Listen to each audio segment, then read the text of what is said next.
Hello, and welcome to Confessions of a Successful Leader, hosted by me, Andrew Tallents, the self-coaching expert. In each episode of the show, we hear the insightful confessions of a successful leader who wants to inspire others to live their professional and personal dreams. I am always keen to hear your feedback, particularly in relation to the kinds of leaders you would like me to invite onto the show in future. But for now, sit back, relax, and enjoy the rich insights from our special guest.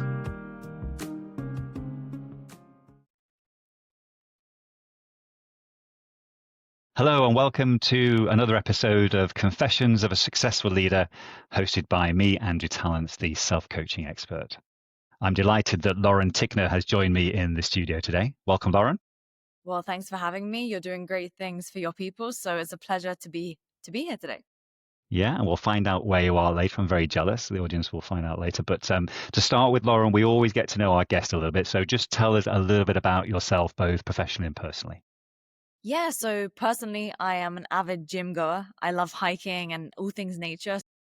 Quite an outdoorsy person, actually. So that's what keeps me inspired and motivated. And funnily enough, even though what you may find about me online is that I'm a very online person, I actually really like being offline, and I really prefer to not be on my phone or check my laptop for periods of days at times. I've been in the online coaching consulting space for the last almost 12 years at this point, and started out at a really young age via leveraging social media. So I got really good at using the social media platforms in order to build audiences.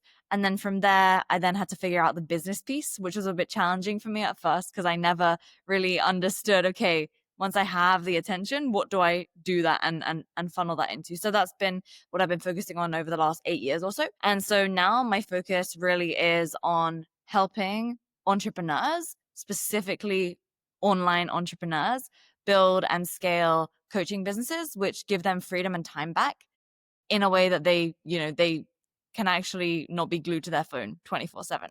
And so it was a shift I had to go through. And so now it's something that I'm helping others with.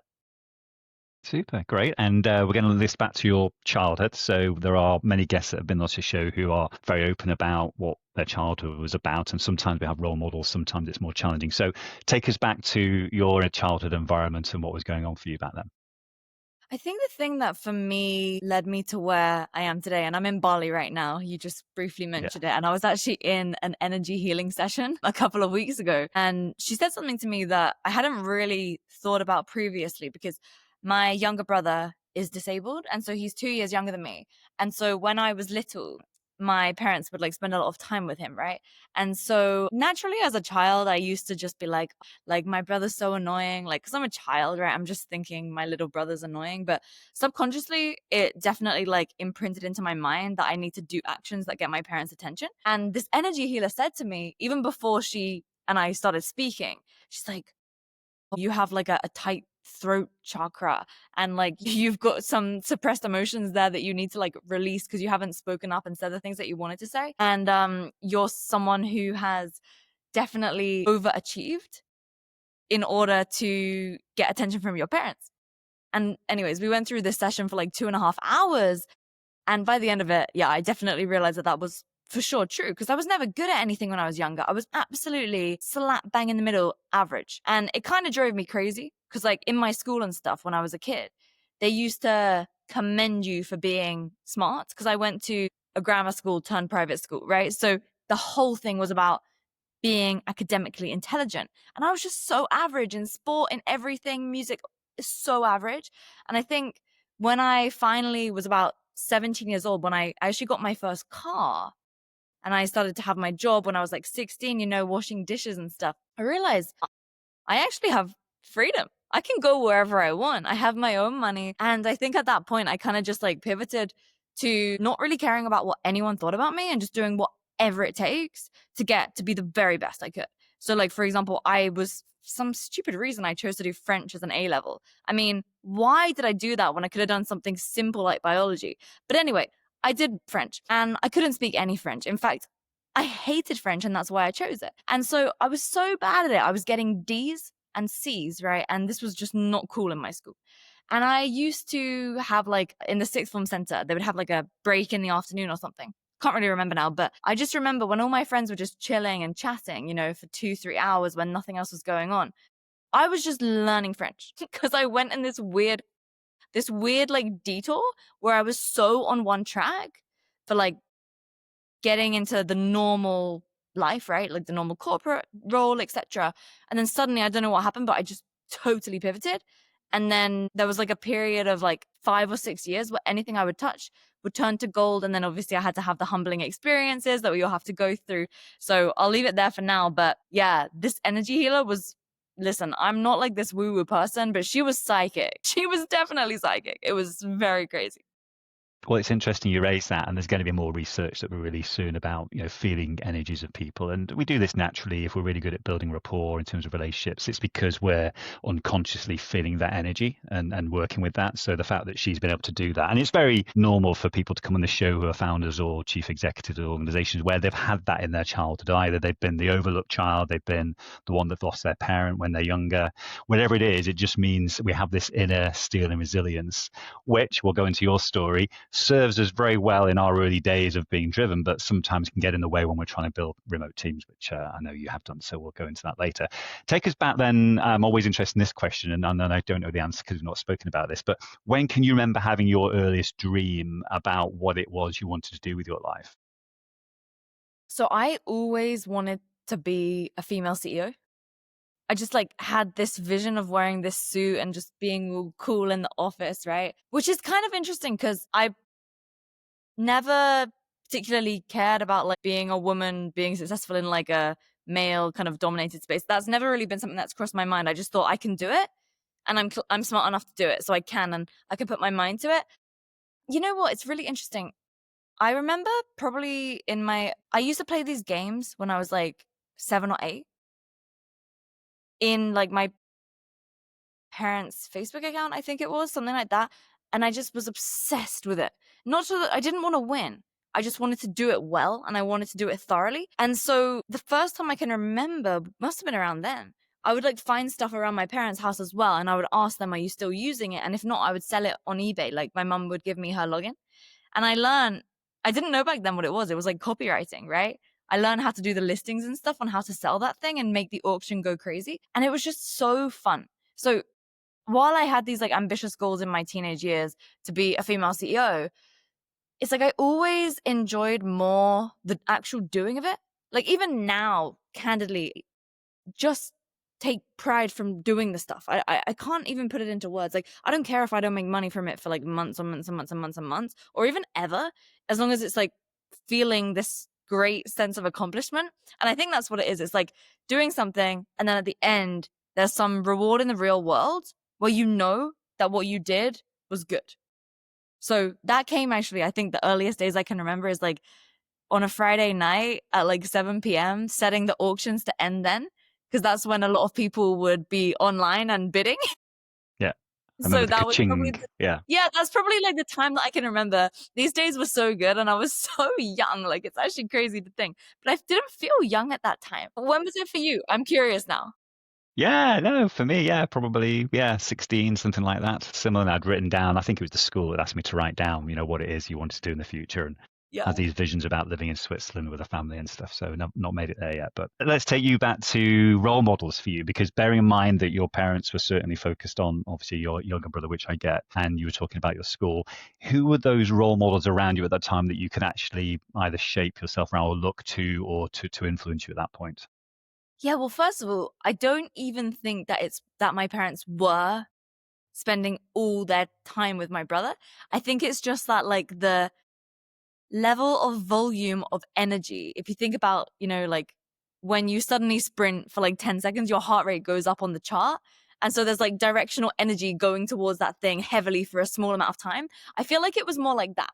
It's just like that intense energy for a very short period of time will go towards him. And I think when you're a kid, back to the energy piece, you feel that energy. And then you're like, well, why don't I get that type of like love, quote unquote, So I always struggle with this question of role models, if I'm honest, because I don't feel like I have role models.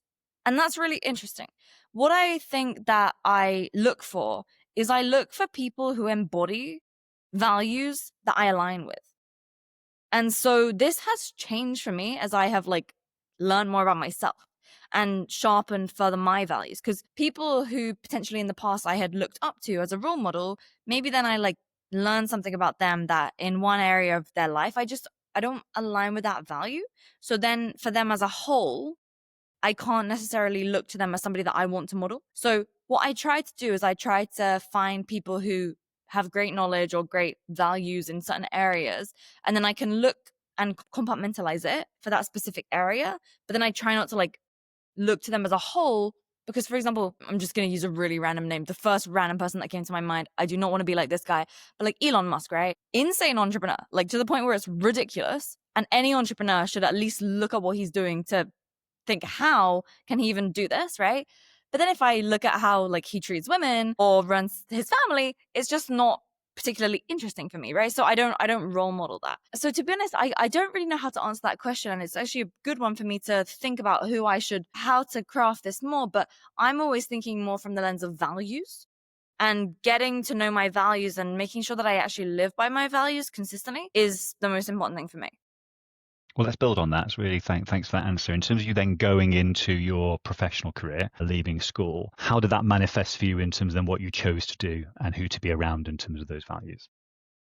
Well, I think the decisions that happened over the next couple of years very clearly show my values, because so I went to university.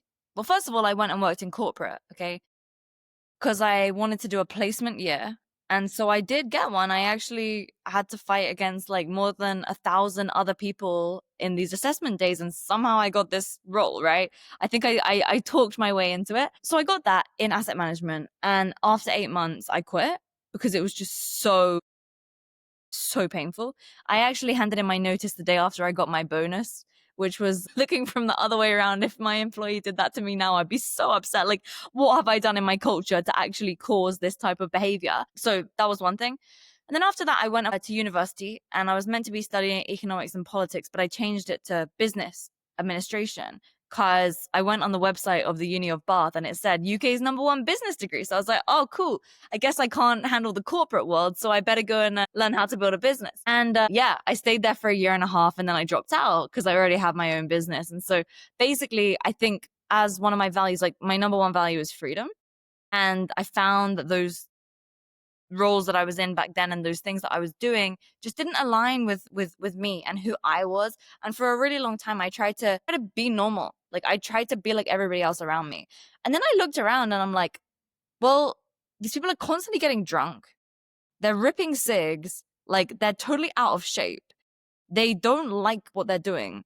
They are not in a relationship that is passionately loving and romantic and allows them to like build a stable base for their future. I was thinking, that's really, really interesting. Like, do I actually want to be normal? And then I had this kind of internal crisis because I had tried really, really hard to be really normal, and I was able to accomplish the things that I wanted to accomplish.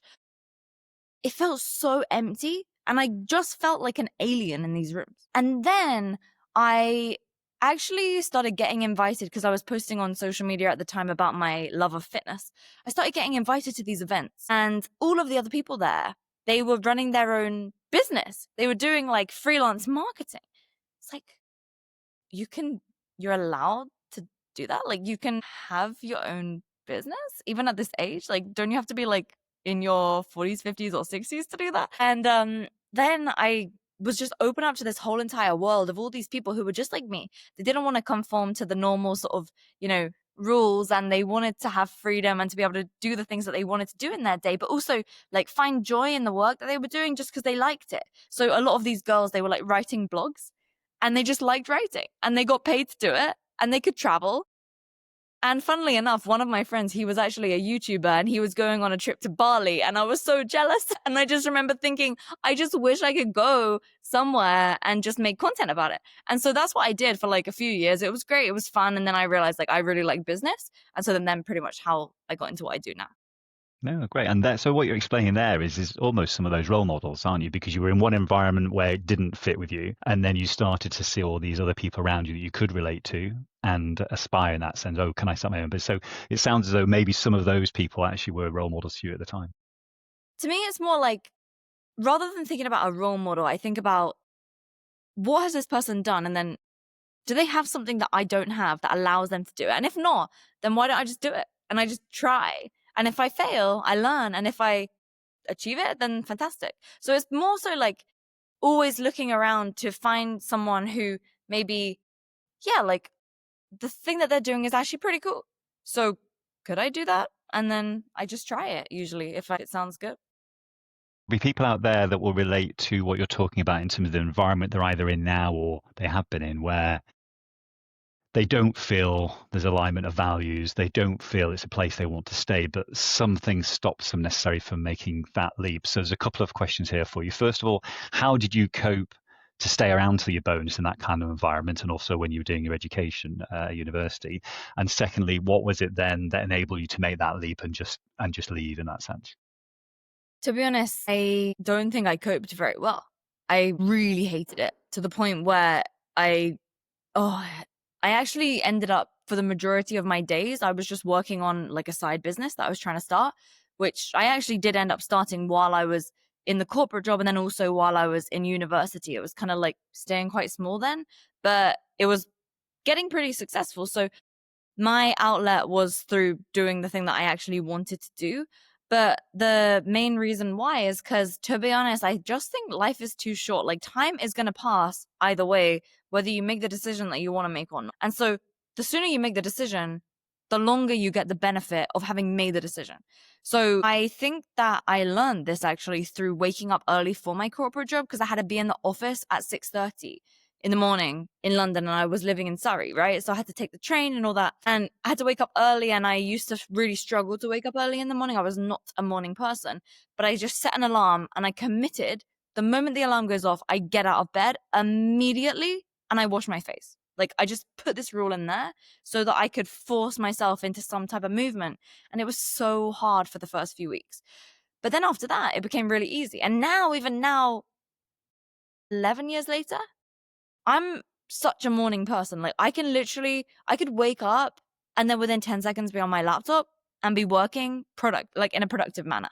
Like, I'm not even exaggerating, but I was never like that. But that's because I made the decision to do something that was challenging and to now get to benefit for that for a really long time. Honestly, I wish I could give you how I sat down and thought through it, etc. But I just make a decision and I just commit to the decision. That's it. There was this really great saying I heard one time as well that relates to doing this with a team, which is disagree and commit.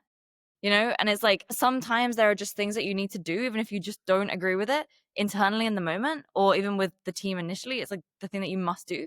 And so at some point you have to make the decision to move forward. And so now I just move forward. I love that. And you would have seen this in clients of yours sometimes, is this avoidance of conflict a lot of the time. And yet conflict is where innovation breeds, because we can have those disagreements but learn something from the other side. So I love the fact that you've brought that up. So talk us through what you did, because there's going to be people out there again that say, if I've done that, and what people go and do this at this age. So just talk us through that story about when you actually set the first business up, and take us from. Yeah, I mean, so about 12 years ago, people did not post on social media like they post now. It was not normal to build a personal brand. That wasn't even a thing. And so back then as well, I was 16 years old. So I was in my most vulnerable age when it comes to being a teenage girl feeling judged for my decisions. I think that's the most vulnerable possible type of age of a person that you can have. And so I was bullied. I was mocked. I was absolutely torn down. Why do you think that you can do this? This is so cringy. This is so embarrassing. Who do you think you are? And I would walk sometimes into the sixth form center at school, and it would just go silent because they were clearly just all talking about me, right? So I just realized, do these people actually align with what I'm all about? And they didn't. And so I just kind of didn't care, if I'm being perfectly frank. At the time, yes, I cared. Of course I cared at the moment. But then after a couple of weeks, I just realized either they're going to make a decision for my life for me, and I'm the one that has to live with it, or I make the decision for my life and I rock it And so I rocked it, and I was able to build a really successful business at a pretty young age. And it was really, really fun and it was really hard. But to be honest, like, I think in the end, if you allow other people to control your life, then you're just giving your power away, right? And you shouldn't give your power away because it's your life. In the end of the night, when people are going to sleep, they're not thinking about you. They're thinking about their own problems that they have. And then you're the one that's left to bear the consequences of the decisions that you either made or didn't make. So I prefer to just I was just talking as well with my fiance about this. Like, we were discussing the topic of, when we do have kids, we don't want to send our kids to school. And he said, well, it's interesting because the main thing that's going to happen is people are going to judge us. And then that's going to be the thing that's going to be what potentially derails our decision. And I said to him, I was like, listen, I've been judged for my last 15 years. Like, I don't care what they think because I know what I believe. And so it's just I've just got to this point now where I know so many people who think how I think that I just can't care what other people think. If they don't like it, it's not their problem. Like, it's mine, and I'm the one that has to live with it. And so the only way that I've been able to do that, though, is through sheer repetitions. Because every day there's moments whereby someone can introduce an idea or concept to you, and you can listen to it or you can not. And through continuing to live by your values, each and every single day, you're strengthening whatever it is that you're trying to strengthen, or you're weakening it, right? It's just like someone that's trying to lose weight. Every single time they'll have like an effort moment, right? Pardon my French, but they go to the fridge, one little nibble, just one glass of wine, right? Like, every time you do that, you're just weakening yourself. And so you have to continuously do the thing that you know that you need to do. Super. We're going to come to remote teams in a moment, because I know that's something that you are passionate about as well, and how to lead those. Obviously, a lot of people have found that difficult since COVID if they hadn't got to manage remote teams before that. But before we get to that, just let's talk about over the last 12 years, what do you think has been the biggest challenge for you from a leadership perspective? Oh, man, even about 4 or 5 years ago, I remember, and I'm probably not someone who expresses a lot of emotion when it comes to business that often, but I just remember I was at this event, this mastermind in Las Vegas, and this one girl that had been my longest standing employee at the time, she handed in her notice. And I just remember I was about to go and speak at this event. She literally handed it in right before I was about to speak. Okay. And so I just remember going back, lying in my room in this Vidara hotel, just crying on my bed. Just oh, I'm such a bad leader. How can I ever become a good leader? I'm just not meant to be a leader. I was saying all these things to myself, and I had such a negative self-talk about it because I didn't know what to do. I had no idea. When I was in university, I'd hoped that they were going to teach me about that, but they didn't. It was theory about the difference between management and leadership, right? It wasn't practically teaching how to be a leader, and there was nothing, there were no exercises to do that. And so the only way that I learned how to do it was to do it. And I kept failing. That graphic where it's a guy with the thing in his hand, chipping for gold, right? And there's this one guy that's about to hit the gold, and there's a guy on the bottom who's just about walking away even though he was about to hit it. And I was honestly like that in that moment.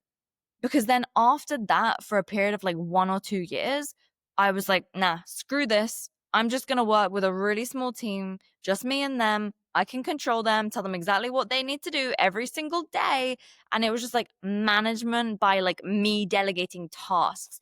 And I was knackered. I was exhausted. I wasn't able to retain people. And that's because I just didn't know anything about leadership, nothing. And I then started studying Patrick Lencioni and all of his fantastic books. And I really tried to learn, but I couldn't seem to get it to stick. And then I actually hired this coach, Alex Sharfen. And this changed my life because he really taught me what true leadership meant, and also how to have an operational system to run your business, because I didn't have that before. And as soon as I had that in place, I feel like that system gave me the ability to trust my business and to actually lean into the fact that I don't need to call all the shots. The system is the thing that does the work. And that's when I became really obsessed with systems, because only now, in the last 3 years, would I say, well, only in the last 3 years have I had my people tell me that I'm a great leader. Before that, I was really insecure, super insecure. And I think it was actually my Achilles heel for the longest time because I didn't trust in my abilities. And that's because I kept having evidence in the real world that I was not a good leader. So that's really interesting. And I love the fact that you've talked about a coach. And again, so many people listening to this and watching this think about having a coach and it's too expensive. And we all know why the investment pays off. And you're an example of that. But you still have to, if you've got a system and you've got a great coach, you still need to do the work. You still need to do the inner work. So what was it particularly about you, that inflection point where you could let go a bit more, you could start to trust that leadership that you had? So he said to me, Lauren, this is going to require some serious behavioral change for you. And I felt really targeted. Like, oh my gosh, he's actually telling me that I need this behavioral change required. Like, I'm not a kid. And only after getting into it, he was so right. Like, because before I knew what great leadership meant, I was just sporadic. I was like shoving. I mean, you can imagine, right? Like, it's just like any entrepreneurial business. There's like one leader one quote leader, one entrepreneur who's just calling all the shots, and it's absolute chaos. And so basically, when he said that to me, I just changed. I totally just changed. It was like I flipped. It's like the fingers just clicked, because I think he just called me out when no one else had. Like, I feel like I had previously, probably just through my way of showing up, I can naturally step into like a leadership role pretty easily. And so I think because of that, though, sometimes people are not able to be so honest with you, right? And so only through someone actually being extremely honest with me did I get what I needed. And I really needed that. Honestly, I had to have that to shift me out of the way that I was acting. Love that. Thank you. Let's move on then in terms of the remote team. So this is a very, very difficult skill for people to get their head around. And it comes down to trust, as you say, and being clear. So what's been the learning from that perspective in terms of you managing remote teams? Well, interestingly enough, I have done the majority of my work with a remote team. And so I think there are a number of things that are more important with a remote team. Number one is actually having like a very clear communications cadence and very clear expectations for the team members on how they are going to be held accountable, and then also how the meetings go. So for example, I think this concept of just chatting on Slack all day long is absolutely ludicrous. And I think it's the fastest way to burn out your people, because, well, one of the fastest ways, because I even go into my Slack notifications for all of my team members and turn off the notification color to be white and not red, because that red, it just immediately signals stress in the body that like you need to reply to this thing right now. And I don't want my people like operating from a place of stress. So first of all, having like a clear quarterly plan that you stick to. That's the first thing for a remote team. It's very important. When you're together in person, you can just kind of discuss some random stuff, get some ideas, and then implement it immediately if you're like a freelancer or a very small team. But when there's other people around the world, they don't know what's just happened. So they need to be clued in. And having that quarterly plan actually done thoroughly, so that's where all the strategy happens. That was, again, another great thing that I learned from when I was working with Alex Schaffen. He doesn't run his business coaching anymore, but it was really awesome when I did it. And so basically that quarterly plan then becomes the North Star for the company, right? So then from there, on a monthly basis, you just decide out of those quarterly plans what you do. And then on a weekly basis, you decide out of those monthly plans what you do. And then on a daily basis, you just look at the numbers, right? And then you just check to make sure that everything's on track. So on a remote team, I think actually sticking to that quarterly plan is fundamental. And also limiting this back and forth on Slack. Like getting it in a project management system. I like ClickUp, and doing the meetings, like not skipping the daily huddles, because people always want to skip the daily huddle, but you should always have a daily huddle with your team if you're remote, because otherwise things can go wrong and just get way out of control because you're not talking about what's going on. And also, it's not even as important for you as it is for the team members. Like, they need that support. They really need the help. And I like to be a resource for my team rather than like making them just try and figure it out. And just because like you're a leader and because you're entrepreneurial doesn't mean that the team are. Like, most of the time they like structure and they like routine, which for me is crazy because I hate it, but they love it and they need it. And I want to empower them to thrive, because in the end, they're building my company, right? So I should give them whatever they need in order to be successful. Absolutely. And as you approach your 30s, which isn't too far off now, what do you think is going to be the biggest challenge for you as you mature and as you look at the business and how you want to live your life? What's going to be the biggest leadership challenge for you? For sure, how to have kids. I mean, that's something that every woman goes through, right? Like, I think that I've always thought, oh, it's like really far away, but it's not. And so I have to be very realistic about that, because I will never sacrifice that in order to just build my business. It's just never been something that I want to do.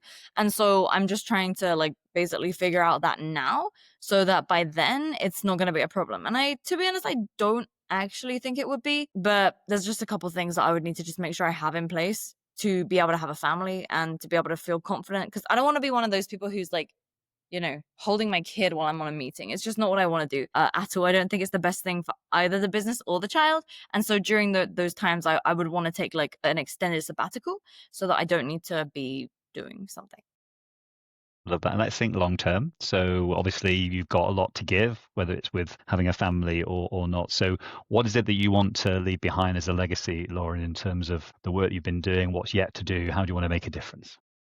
I really love showing people what's possible for themselves. There's so much that we can achieve in such a short period of time. Like, yeah, I mean, I'm not even yet 30, right? And I think that I've already been able to do many things that takes a big career for many, many people. And I'm really not special, like, at all. I just believe that I can do it. Maybe naively sometimes, but that has really, really helped me. And to be honest, I think that attitude would empower so many people. And so for me, it's like, I want to show people they can actually build a life that they love in all areas. Like, it's not just business, right? Like, and compartmentalizing things into like just business or just career. It's like, you can have your business and your career. You can have your family. You can have your health and fitness. You can have like a really great like traveling lifestyle if you want, or whatever the things are for you, those pieces that you want, like, and a clear mind, right? Like in a calm, clear mind, you can have it. I truly believe that you can. You just have to choose at some point. You have to just actually choose. Any day you can just wake up, or in any moment you can just choose that you're going to do something different. Like a couple of weeks ago, I just chose that I'm going to start taking dance classes and I'm going to become a dancer. All right, let's go. So I just chose that, right? That is so out of character for me.